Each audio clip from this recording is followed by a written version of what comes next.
Hello everyone, welcome to Lasya tailoring. So ఈరోజు వచ్చేసి front part cross belt ఎలా join చేయాలి అనేది చూపిస్తాను. సో డోంట్ స్కిప్ అనమాట. ప్లీజ్ లైక్, షేర్, సబ్స్క్రైబ్ అండి. ఇక్కడ 2 లేయర్స్ ఉన్న క్రాస్ బెల్ట్స్ తీసుకున్నాం కదా, వీటి చివర్లు లైట్గా కట్ చేస్తున్నానండి. కన్ఫ్యూజ్ అవ్వకుండా ఫోల్డింగ్ చేసేప్పుడు నీట్గా వస్తుంది. లేదు అంటే డైరెక్ట్గా కూడా మీరు జాయిన్ చేసుకోవచ్చు. సో ఇక్కడ చూపిస్తున్న విధంగా కింది నుండి ఒక లేయర్ వేయండి, పైనుండి ఒక లేయర్ వేయండి. ఓకేనా? కరెక్ట్గా 3 కూడా సమానంగా పెట్టేసి మీరు స్టిచ్ అనేది వేయాల్సి ఉంటుంది. సో కన్ఫ్యూజ్ అవ్వద్దండి. ఇక్కడ స్ట్రెయిట్గా ఒక 1/2 ఇంచ్ మెజర్లో అలా స్టిచ్ అనేది వేసుకుంటూ రండి. ఓకేనా? మీరు మిషన్ పైన అయినా వేయొచ్చు, చేయి పైన అయినా కుట్టండి. ఓకేనా? సో ఇలా వేసేప్పుడు మీరు స్ట్రెయిట్గా కరెక్ట్గా చూసుకుంటూ స్టిచ్ అనేది వేయండి. ఒకే విధంగా రావాలన్నమాట. ఓకేనా?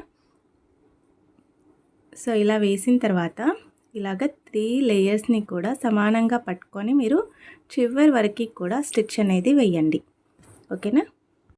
ఇలా వేసేప్పుడు ఈ మిడిల్ పార్ట్ ఏదైతే ఉందో అది వచ్చేసి ఒక 1 ఇంచ్ చిన్నగా ఉంటుందండి. ఎందుకు అంటే మనం ఇక్కడ డాట్ స్టిచ్ వేసాం కదా, సో దానికోసం ఒక హాఫ్ ఇంచ్ స్టిచ్ వస్తే 1 ఇంచ్ మైనస్ అవుతుందన్నమాట, చిన్నగా వస్తుంది. సో మీరు ఇలాగా ఫోల్డ్ చేసేప్పుడు ఈ కుట్లు మనం సైడ్ స్టిచెస్ ఏవైతే వస్తాయో ఆ సైడ్ ఫోల్డ్ చేసుకొని మీరు స్టిచ్ అనేది వేయండి. ఓకేనా? ఈ డాట్ని లేదు మీకు డిస్టర్బ్ అనిపిస్తే ఇలా ఫోల్డ్ చేసేసి కూడా వేసుకోవచ్చు స్టిచ్, నో ప్రాబ్లం. ఓకేనా? సో ఇలా పెట్టేసుకొని స్ట్రెయిట్గా స్టిచ్ అనేది వేసేయండి. సో ఇలా కంప్లీట్ చేసుకున్న తర్వాత ఇలాగ స్మూత్గా స్ప్రెడ్ చేయండి. చూడండి ఎంత నీట్గా వచ్చిందో. ఇప్పుడు ఇలాగ 2 లేయర్స్ వన్ సైడ్ అన్న తర్వాత ఇక్కడ ఎక్స్ట్రా వచ్చింది కదా క్లాత్, అది నేను స్టిచ్ వేసుకున్న తర్వాత ఎక్స్ట్రా ఉన్న క్లాత్ కట్ చేస్తానండి. సో ఇప్పుడు క్లాత్ని టర్న్ చేసి ఇలాగ షోల్డర్ ఏదైతే ఉందో ఈ షోల్డర్ని ఇలాగ ఫోల్డ్ చేసేసి రోల్ చేస్తూ రండి. ఓకేనా? సన్నగా ఇలాగ రోల్ చేసేయండి. ఓకే? ఇలా వేసిన తర్వాత మీరు ఈ పైన లేయర్ ఏదైతే ఉందో దాన్ని ఇలాగ 2 సైడ్స్ వచ్చేట్టు క్రాస్ బెల్ట్లు 2 కూడా ఇలాగ ఫోల్డ్ చేసి పెట్టేసుకోండి. ఇప్పుడు ఇక్కడ మనము ఒక 1/2 ఇంచ్ మెజర్లో మార్జిన్ చేసేసుకొని స్ట్రెయిట్గా అదే స్టిచ్ వేసేయండి. ఓకేనా? అదే లైన్ పైన.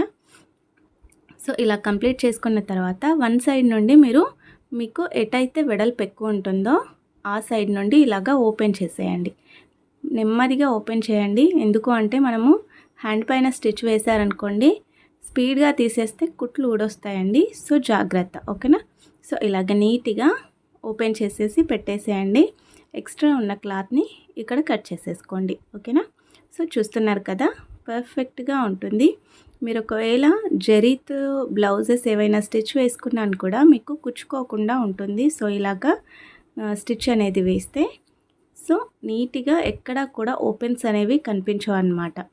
చాలా నీట్గా వస్తుంది బ్లౌజ్. సో ఇలాగా ప్రాక్టీస్ చేయండి. ఓకేనా? సో డైరెక్ట్గా వేస్తే ఏంటంటే జరీ బ్లౌజెస్ ఏవైనా ఉంటే చాలా కుచ్చుకుంటూ ఉంటాయి. సో అలాంటి మిస్టేక్స్ వద్దు అండి. నీట్గా ఉండాలి ఏది చేసినాను కూడా. సో ఇక్కడ ఇంకో పార్ట్ ఉంది కదా, సో నేను ఇలాగ కట్ చేయట్లేదండి, డైరెక్ట్గా స్టిచ్ వేసుకుంటున్నాను. ఓకేనా? ప్రాక్టీస్ చేయండి. థ్యాంక్స్ ఫర్ వాచింగ్ అండి. Thank you so much.